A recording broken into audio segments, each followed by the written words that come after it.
यक्ष और यक्षिणी भारतीय पौराणिक कथाओं के दो गूढ़ अस्तित्व जो हजारों वर्षों से भारतीय लोक कथाओं का हिस्सा रहे हैं और लोगों के कौतूहल का विषय रहे हैं। दोनों दिव्य प्राणी हैं जिनमें पुरुष को यक्ष और महिला को यक्षिणी के रूप में जाना जाता है।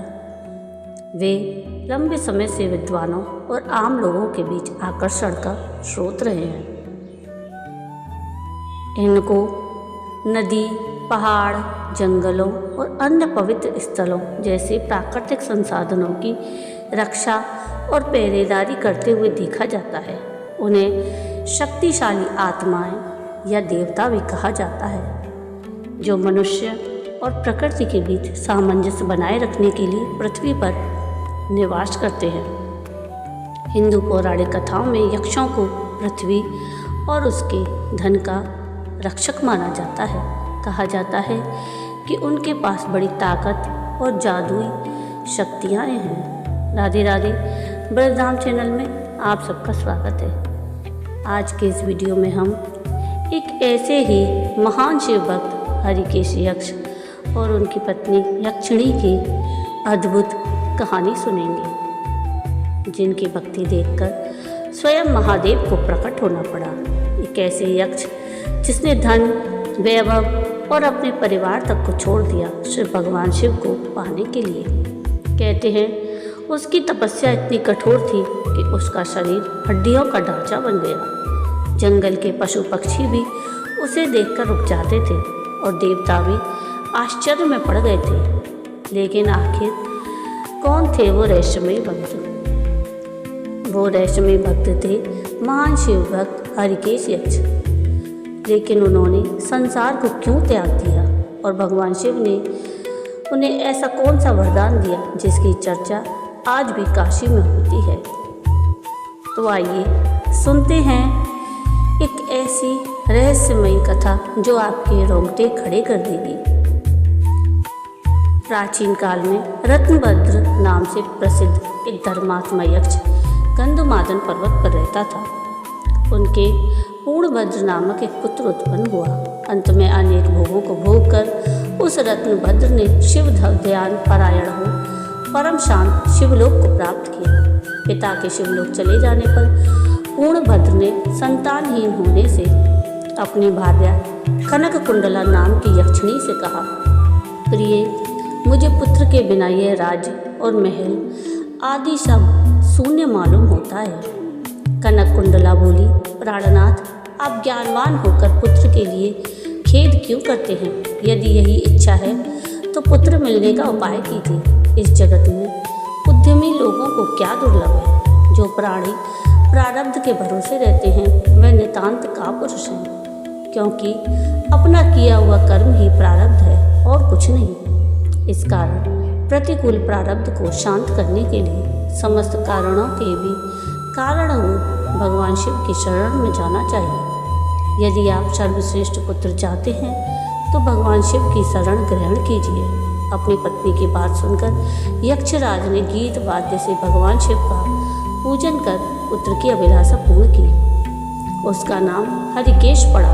पुत्र उत्पन्न होने की प्रसन्नता से उसने अनेक दान पुण्य किए। जब हरिकेश 8 वर्ष का हुआ तभी से वह खेल में धूली अर्थात बालू का शिवलिंग बनाकर दुर्वा आदि से उनका पूजन करता और अपने साथियों को शिव नाम से ही पुकारता था।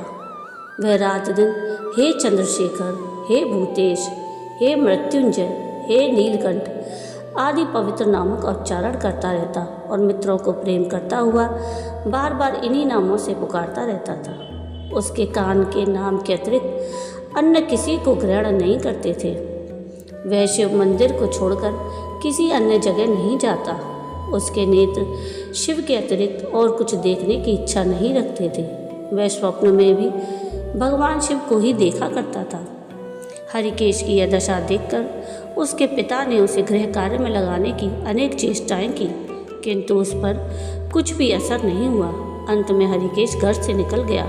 कुछ दूर जाकर उसे भ्रम हो गया और वह मन ही मन कहने लगा, हे शंकर, कहाँ जाऊँ? कहाँ रहने से मेरा कल्याण होगा?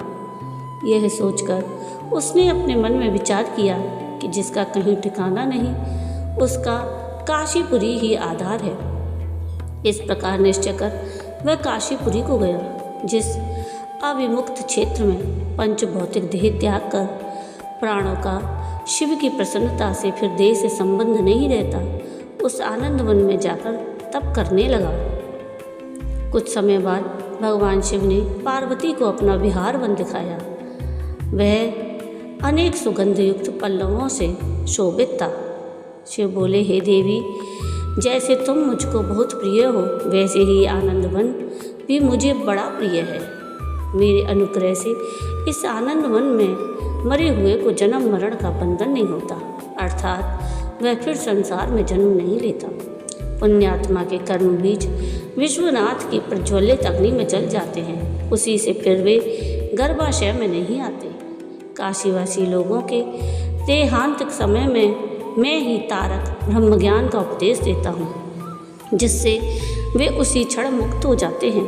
कलयुग में विश्वनाथ देव का दर्शन, पूजन, काशीपुरी, भागीरथ गंगा आदि का सेवन तथा सतपात्र को दान विशेष फलदायक होता है। हे देवी, काशीवासी सदा मुझ में ही बसते हैं, इससे मैं उनको अंत में संसार सागर से पार कर देता हूँ, यह मेरी प्रतिज्ञा है।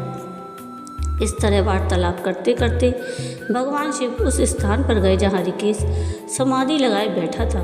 उसको देखकर पार्वती जी ने कहा, भगवान, यह आपका तपस्वी भक्त है। इस समाधिस्थ भक्त को वर देकर इसका मनोरथ पूर्ण कीजिए। इसका चित्त केवल आप में ही लगा है और इसका जीवन भी आपके ही अधीन है। पार्वती की बात सुनकर भगवान शिव उसके पास गए और उन्होंने समाधि में स्थित उस ऋषिकेश को हाथ से स्पर्श किया। दया सिंधु का स्पर्श पाकर उस यक्ष ने आंखें खोलकर अपने सम्मुख प्रत्यक्ष अपने अभीष्ट को देखा। गदगद स्वर में यक्ष ने कहा, हे शंभो, हे पार्वतीपति, हे शंकर, आपकी जय हो। आपके कर कमलों का स्पर्श पाकर मेरा यह शरीर अमृत रूप हो गया।